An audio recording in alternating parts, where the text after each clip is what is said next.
Kraft presents The Great Gildersleeve. The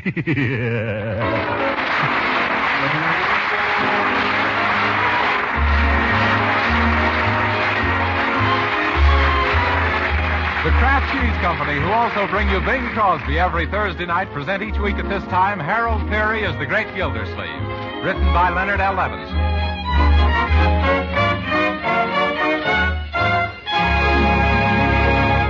We'll hear from The Great Gildersleeve in just a moment. But first, since all of you homemakers are extra busy these days with your victory gardens, first aid classes, and so on, I want to tell you about the speedy way to make a favorite American main dish.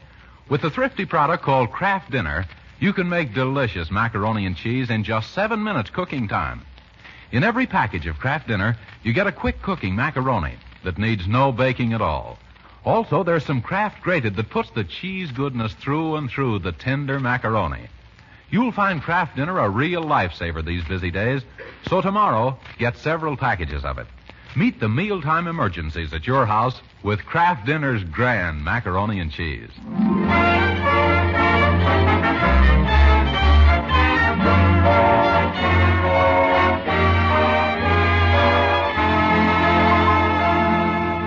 Did you ever lend an organization your living room for a meeting and then find that you weren't invited to attend? Well, that's what's happening to Throckmorton P. Gildersleeve. The Summerfield Little Theater Group is meeting to discuss plans for their summer barn season, and the Great Gildersleeve is out in the hall complaining to Bertie the cook, who had nothing to do with the matter.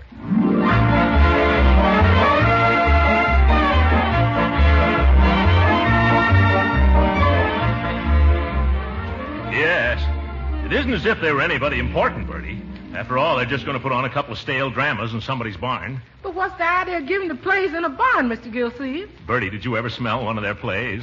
Oh, I guess they're all through. Well, Uncle Lloyd, it's all arranged. We're going to have our summer theater in Mrs. Guernsey's stable. Oh, well, but really, Mrs. Guernsey, don't you think this is the wrong time to go out of the livery stable business? Mr. Gildersleeve, we are referring to an old carriage house on my estate. Oh. Livery stable, indeed. Now, Mrs. Guernsey, mustn't turn up your nose at livery stables these days. And this is Mr. Bruce Burdock, our director. Charmed, simply charmed. Bruce was with Orson Welles. Oh, yes, one of the men from Mars, no doubt. And this is Charlie Robertson. Mr. Robertson, the pleasure is all mine. No doubt. And now, we must start the ticket sale. Yeah. That means we must order oodles and oodles of tickets. Now, where does one get them? Tickets? Oh, the best place I know is the World Ticket Printers of Chicago. Just mention my name. Well, thank you, Mr. Gildersleeve. You seem quite familiar with these details. Oh, yes, I've sent those people a lot of business. That was when I was a director of a well-known stage company. You were? Well, in that case, I simply insist that you attend our first rehearsals and lend your professional touch. But I don't... No, I won't take no for an answer. We'll hold our next meeting here again on Tuesday. Come, boys, time to go. Goodbye, boys. Well, goodbye, folks.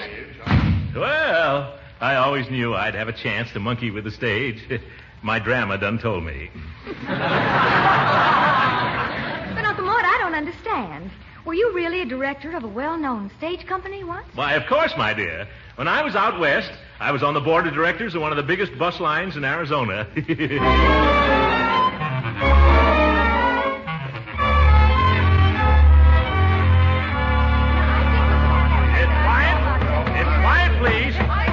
Quiet, please. I think our first play should be something down to earth. Some show so simple that the most stupid person will understand. Understand? Oh, yes, Uncle Mort. I thought they would. Now, I just happened to dig up a beautifully written play that was a magnificent success at Princeton when I went there. In fact, the author had to take 22 curtain calls. My goodness, I couldn't straighten up for a week. Well, what was the name of your play, Uncle? Deep in the Heart of Maryland. Would anyone like to hear the plot? You would? Well, okay. Now, I'll play all the parts myself. The first act opens in the drawing room of ex-Governor Silsby's mansion, the Shingles. We discover an old Southern mammy, Auntie Freesia, as she speaks.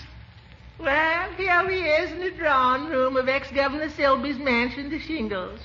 Things look mighty poorly for the old governor.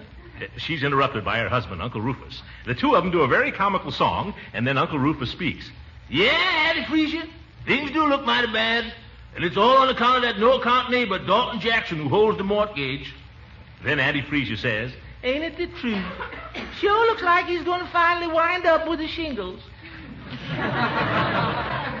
Then Dalton enters, a very mean character, lower than bunions on a snake. Dalton says, I brought these flowers for Miss Lavinia. Please inform her of my presence. Then he comes down to the footlights and whispers, little does the fair Lavinia suspect that I am a married man with a wife and 7 children in Altoona, PA. Lavinia, thinking that the visitor is another, trips into the room. Oh, excuse me, she says.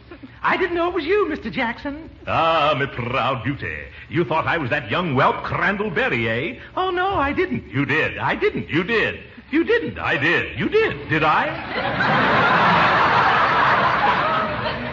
But I could go on like this for hours, folks. It's simply chock full of sparkling dialogue. Oh, but really, old fellow, this isn't our type of play. You're right, Brucey boy. Oh, I forgot to tell you, Brucey, old boy. You play Crandall Berry, the hero. Oh, is that so? Uh-huh. You're shot right smack in the middle of Act Second.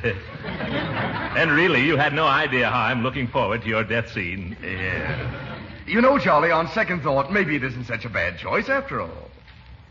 What was yes, and there's a fine part for you, Charlie. Will you wake up, please? You'll be ideal as Lavinia. Don't go to sleep during the rehearsal. I didn't even hear you. You'll be ideal as Lavinia's weak-willed, spineless brother, Sibley Silsby. Oh, do you really think I'm the type, really? Yes, really. But definitely, Charlie boy. Now, Marjorie, you can play Lavinia. Oh, that should be fun. Uh-huh. Dottie Dobson from next door can play the ingenue, and I think we'll try Judge Hooker as ex-Governor Sibley. And the rest of the parts will be easy to cast. All except the Southern Mammy. Are you going to play that role yourself? Oh, no, I've got somebody. Bertie. Oh, yes, sir? Bertie, have you ever had any ambition to go on the stage? Oh, undoubtedly. Oh. Then we've got a nice fat part for you in our new show. A fat part? On me, that'll look good.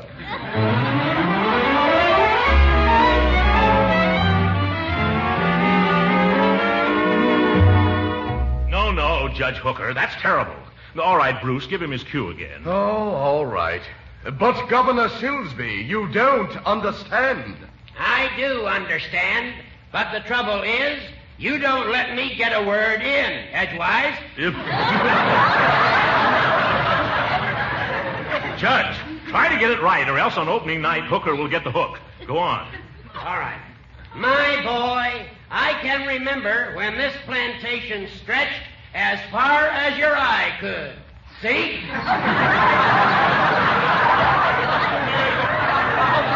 Oh, brother, of all the sugar-cured, tenderized, corn-fed hickory hams, you take the lima beans, Judge. Well, how would you read that line? Something like this.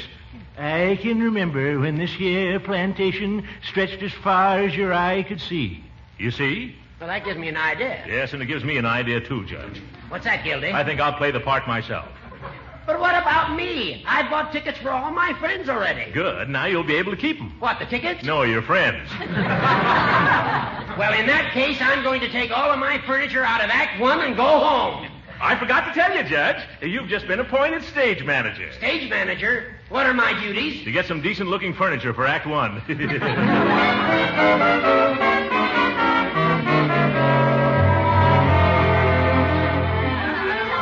All right. Call the cast, Leroy. All right, everybody. On stage, please. Ready for dress rehearsal. On stage, please. Oh, Uncle Mort, I'm so excited.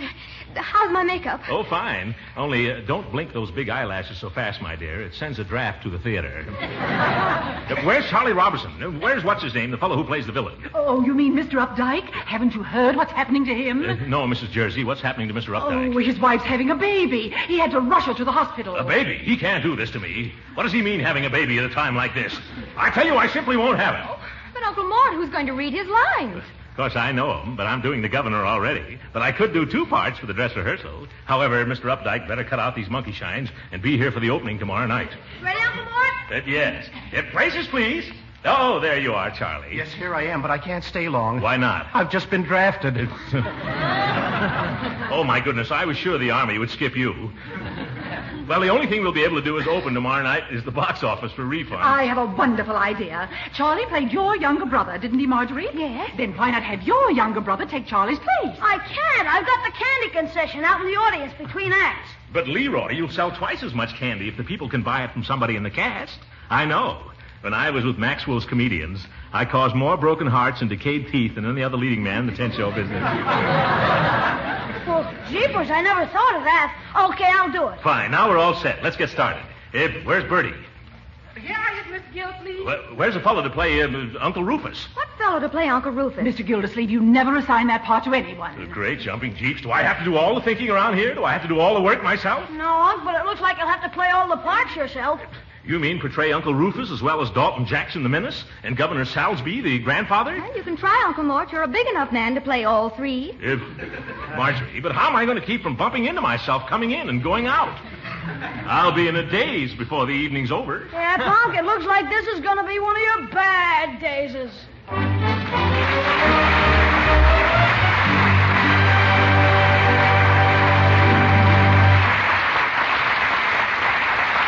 The Great Gildersleeve will be with us again in just a moment.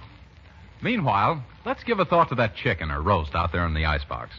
There isn't quite enough left over from today's dinner for tomorrow's meal? Well, let me tell you how to stretch and glamorize what is left into a thrifty main dish. Cream the leftover meat and serve it in a delicious ring of macaroni and cheese. Macaroni and cheese that you cook in just 7 minutes. You do it with a product called Kraft Dinner. In every box of Kraft Dinner, there's a special quick-cooking macaroni. Also, some Kraft grated that lets you put the cheese flavor through and through in a jiffy. Just 7 minutes at the stove, and you have fluffy, tender macaroni drenched in cheese goodness. For a smart macaroni ring, press the macaroni and cheese into a ring mold. Let it stand a few minutes, unmold on a platter, and pour your cream meat into the center. Delicious. Of course, you can serve Kraft Dinner just in a serving dish. The family will love the macaroni and cheese made this thrifty 7-minute way. So have some tomorrow. Ask your dealer for Kraft Dinner.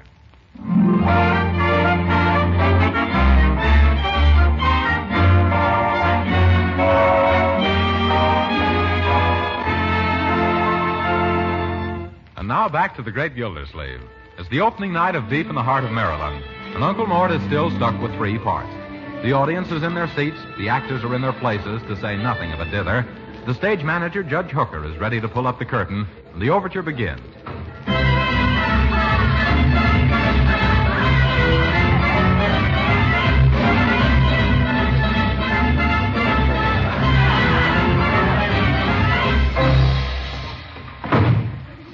Well, yeah, we is in the drawing room of old Governor Silvy's home to Shingles. And things looks mighty bad for the old governor. I wonder where my husband, Uncle Rufus the butler, is.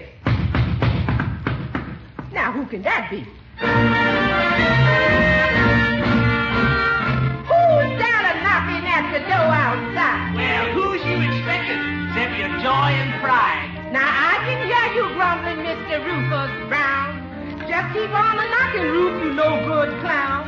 Come on now, baby. Won't you let me in? Has you been a-gambling, honey? Did you win? No. What's that you mumbling?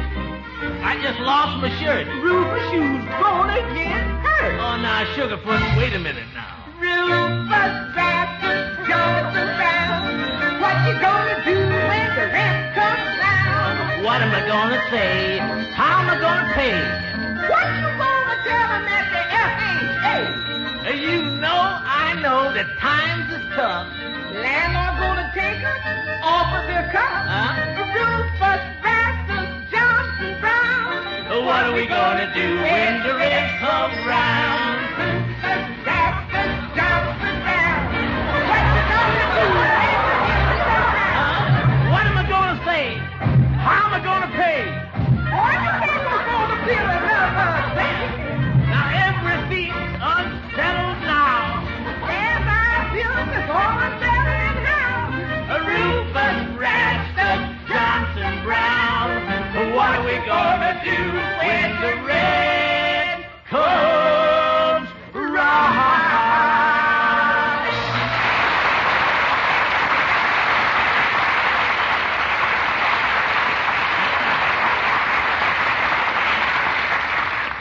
Now the question is, what are we going to do when the mortgage comes around? Well, I tell you, Mr. Gildersleeve. Rufus. Yeah. Lessons Miss Benny married Mr. Dalton Jackson. We's gonna be up against a stone wall. Yeah, but she loves Crandallberry, a poor but honest aristocrat. All this wouldn't have happened if Slibbly Slibbly, Miss Vinnie's ne'er-do-well brother, hadn't lost the mortgage money playing acey-deucey with Dalton Jackson. Yes, and this is what caused old governor to go into the relapses. Here comes Miss Lavinia, the prettiest gal in Tewupsy Township. Morning, Miss Vinnie. Morning to you, too. Alas, dark days are indeed upon us. One bright ray alone shines through the clouds that obscure the horizon. Yeah, it did look like rain for a spell, but it's clearing up now. No, Uncle Rufus. I'm referring to our beautiful coast, Shasta Gold, which we hope will come home with the mortgage money when she runs into Freakness next Saturday. You mean Shasta Gold by Faster Shasta ought to go jump? Yeah. The horse that you've been a-training ever since that night Mr. Crosby left him with us. Hark! Do I hear the sound of horses' hoofs?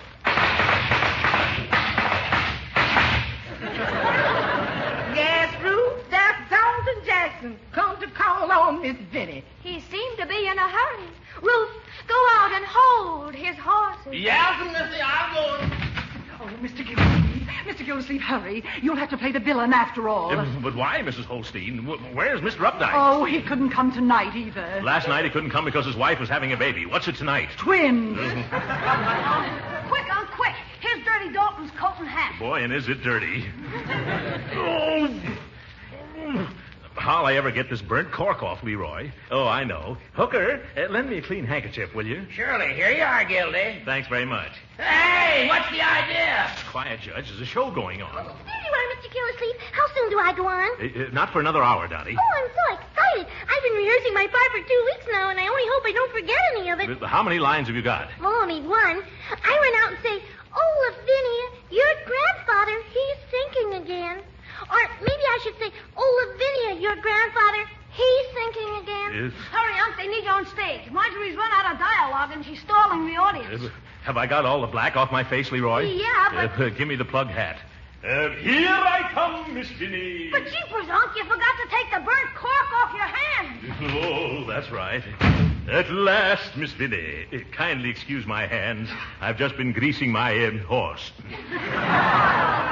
what are we indebted for this visit, Miss Jackson? Miss Lavinia, are we alone? Let me look.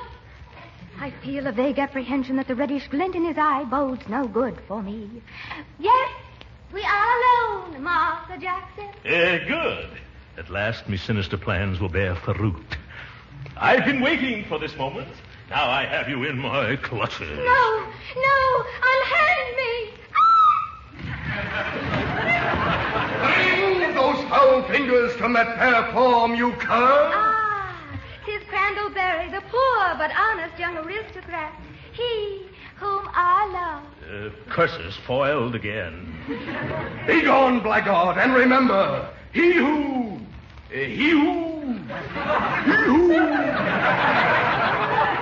harms one hair of yon fair head must answer to Crandallberry. Oh, thanks. Yes, he who harms one head of yon fair hair must answer to me. Go now, my proud beauty, but I'll return on Saturday to foreclose the mortgage. Here you are, Unc, the ex-governor's costume. Come on, will you? Thanks, Leroy. Now, give me the goatee and the white mustache and some glue, will you? Say, now, Mr. Gildersleeve? Not now, Dottie. All right, but should I read it? "Oh, Lavinia, your grandfather, he's thinking again." No, Dottie. Now the wig, Leroy. Hold that mirror up. There. I gotta go now. My public waits.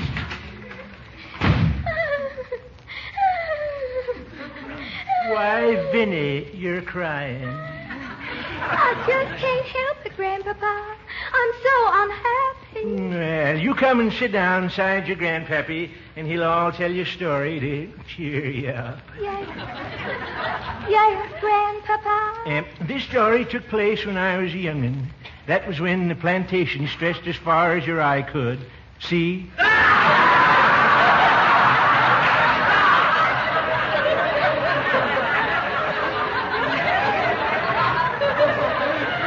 The stable hands must be enjoying themselves. Well, anyway, this is the story of Bessie. Bessie and me We roamed the hills together. She adored me. And I guess I kind of loved her, too. For years we were constant companions until one day tragedy struck. Bessie stumbled in a gopher hole and broke her leg. There was nothing else to do but shoot poor Bessie. She's dead now, but there'll always be a warm spot in my heart for her. Was Bessie your favorite horse, Grandpapa? No, my child. Bessie was my first wife.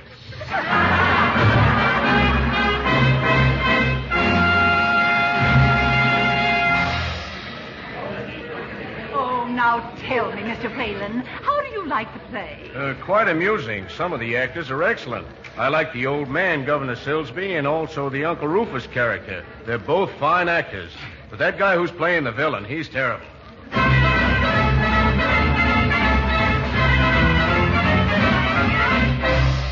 Well, here we is at Shasta Gold Stall at the racetrack on the afternoon of the Big Freakness Handicap.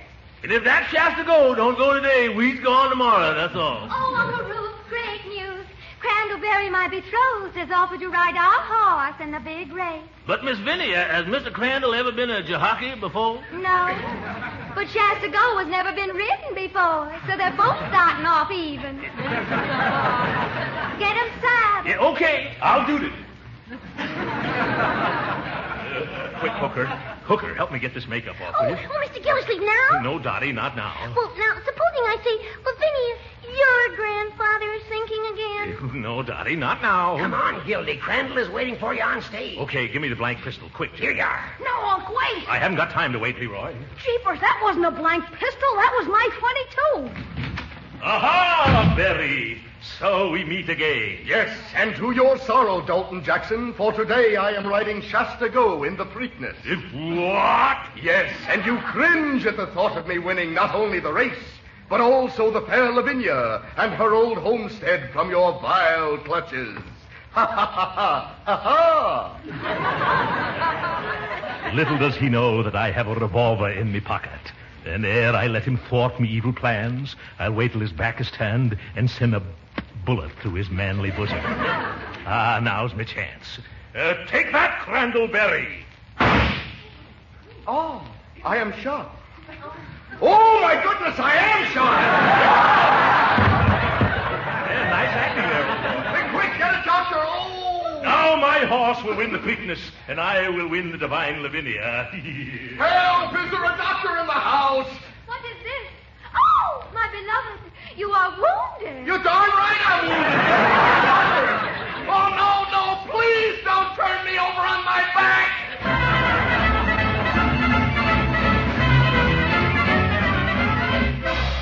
Well, here we is, still at the racetrack. Only now it's most time for the big race. Yeah, and nobody to ride Shasta Gold. Ah, misery, misery. Poor Crandall lying in a hospital bed. On his stomach. Well, how did I know it was loaded? And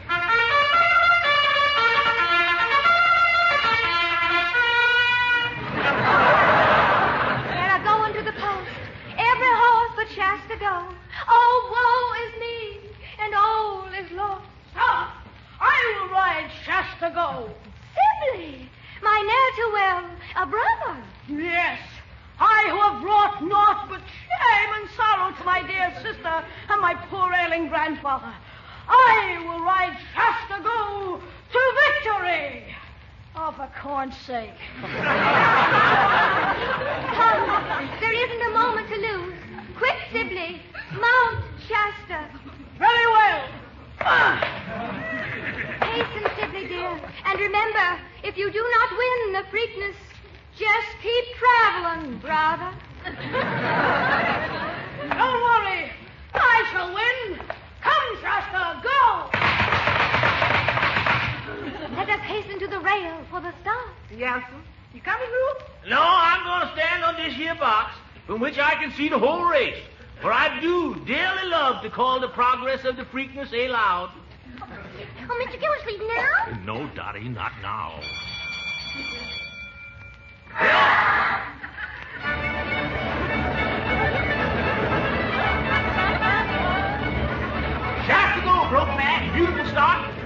Streaker in the turn. And it's Mel's Pride first. Downbeat second and Nancy Quinn third. Shasta goes bringing up the rear. Now to end the backstretch. And Shasta goes running a beautiful race, folks. And at the half, it's Tanglefoot first. No, Dottie, not now, second. And Dapper Dolan third. Shasta goes doing a sweet job of bringing up the rear, folks. And it looks like, yes, it is, Donald Allen first, Gobbleine second, and Philip L. third. Shasta goes finally brought the rear up. She's tearing down the home stretch, and heading for the finish, it's Philip L. first, Gobbleine second, and Robin Ann third. As they cross the finish line, it's Shasta Go, the winner. Wonderful. Now we can pay the mortgage. I can marry Crandall and Grandpapa will get better. And Grandpapa will get better. And Grandpapa will get better. Dottie, now. Oh, Lavinia, your grandfather, he's thinking again. Oh, my. Quick, Uncle Rufus, rush back to the shingles and tell Grandpapa how Shasta Go won. The good news may save his life.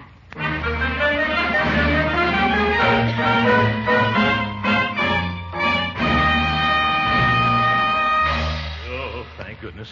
This will be over in about 20 minutes, Judge. I can't make any more of these quick changes. Speed it up, Gildy. Do you realize it's 12:30 already? 12:30, great balls of fire. Is the drawing room set back in place? Yes, everything's ready to go. All set out there, Birdie? I think so, Miss Gildersleeve. Okay, then. Flash the orchestra. Third act. On your toes, everybody. Curtain, hooker, curtain. Well, here he is in the drawing room of old Governor Silsby's home, the shingles. Hey, she isn't supposed to say that. No, that speech belongs to Act 1 at the very opening. Birdie, wrong line. And things look mighty bad for the old governor. Oh, Birdie, you're starting the whole play all over again at 12:30.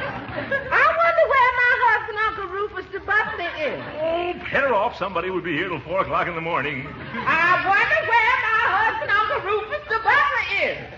Gildersleeve, the show must go on. You've got to get out there. No, I won't. Absolutely not.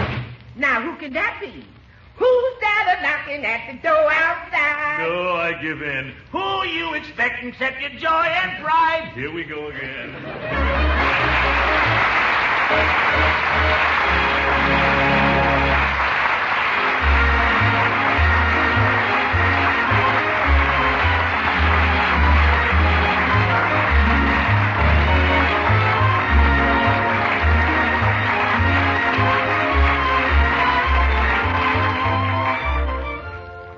Mr. Gildersleeve, this is Mr. Whalen, a talent scout from RKO Pictures. Oh, a talent scout. Yes, I want to sign up a member of the cast. Oh, no. Not me. That's right, not you. I've got a contract for your horse, Shasta Go. The studio is running short of trucks. Good night, folks.